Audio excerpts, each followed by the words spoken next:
আপনার তলপেটে বা কুচিতে অনেকদিন ধরে ফোলা অনুভব করছেন এবং তাতে কিছু কি ব্যথা হচ্ছে, এটা কিন্তু ইঙ্গুইনাল হার্নিয়া হতে পারে। নমস্কার, আমি doctor Shirshendu Saha, consultant laparoscopic and general surgeon. Inguinal hernia হলো তলপেটে বা কুচকির ওখানে এমন একটি অবস্থা যেখানে ধীরে ধীরে ওই জায়গাটা ফুলতে শুরু করে এবং ওই ফোলাটা দিন দিন বাড়তে পারে এবং কোনো সময় এই ফোলাটা হঠাৎ করে আটকে গিয়ে ব্যথা বা অন্যরকম বিপদ ডেকে আনতে পারে। সুতরাং যদি এরকম কখনো ফোলা বা কোনো কিছু দেখেন, তাহলে ইমিডিয়েটলি ডাক্তারের সাথে যোগাযোগ করুন।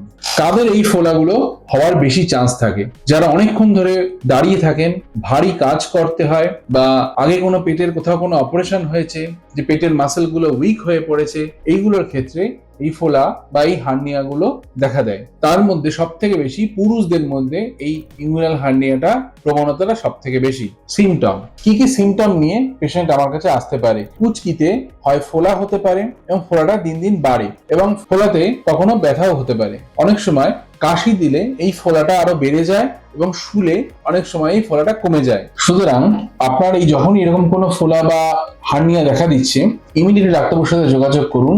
যেন এটা ব্যথা হওয়ার আগেই আপনি যোগাযোগ করুন, কারণ যদি এটা ব্যথা হওয়া শুরু হয় তাহলে এটা কিন্তু অন্য সিমটমের দিকে এগোচ্ছে।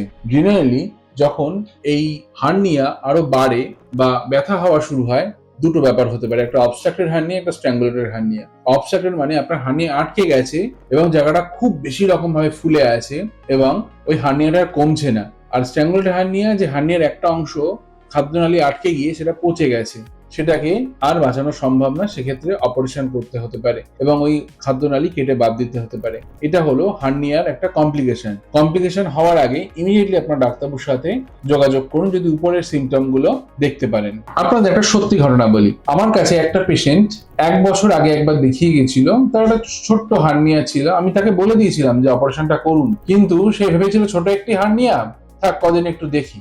তারপরে 1 বছর বাদে যখন আসে, তখন সেই পেশেন্ট নিয়ে আসে একটি হার্নিয়া নিয়ে, যেটা আটকে গেছে এবং সে হার্নিয়াটা কমছেই না। আমরা কোনোভাবেও চেষ্টা করে সেটাকে কমাতে পারিনি। তখন তাকে তুলতে হয় ইমিডিয়েটলি অপারেশন থিয়েটারে নিয়ে আমরা জানতে পারি যে খাদ্যনালীর একটা অংশ পচে গেছে এবং তাকে অনেকদিন হাসপাতালে থাকতে হয়েছিল এবং তাকে একটা মেজর অপারেশনের মাধ্যমে পেশেন্টকে সুস্থ করা হয়।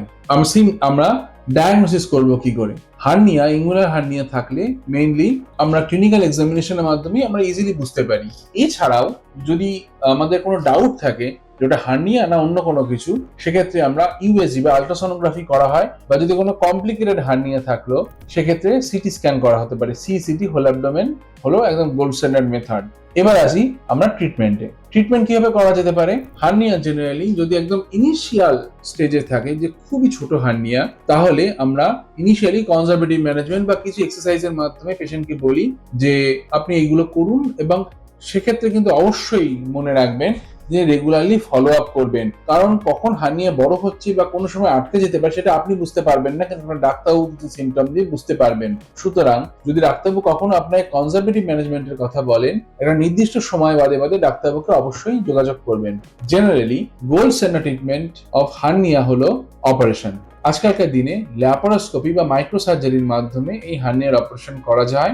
কিছু লক্ষণ বা কিছু কমপ্লিকেশন হলে, যেরকম আমি আগেই জানিয়েছি আপনাদেরকে, অবস্ট্রাক্টেড হার্নিয়া বা স্ট্র্যাঙ্গুলেটেড হার্নিয়া বা ইরিডিউসিবল হার্নিয়া, এইগুলোর ক্ষেত্রে মাইক্রোসার্জারি করা সম্ভব হয়ে ওঠে না। কিন্তু যদি হার্নিয়া কম থাকতে থাকতে আপনার ডাক্তারের কাছে যান এবং দেখান, সেক্ষেত্রে খুব স্বাভাবিকভাবে হার্নিয়া মাইক্রোসার্জারির মাধ্যমে করা সম্ভব এবং এর মাধ্যমে রক্তপাত খুব কম হয়, আপনার রিকভারি খুব ফাস্ট, এবং সব থেকে ইম্পর্টেন্ট, পেশেন্টকে আমরা পরের দিনই ছেড়ে দিতে পারি।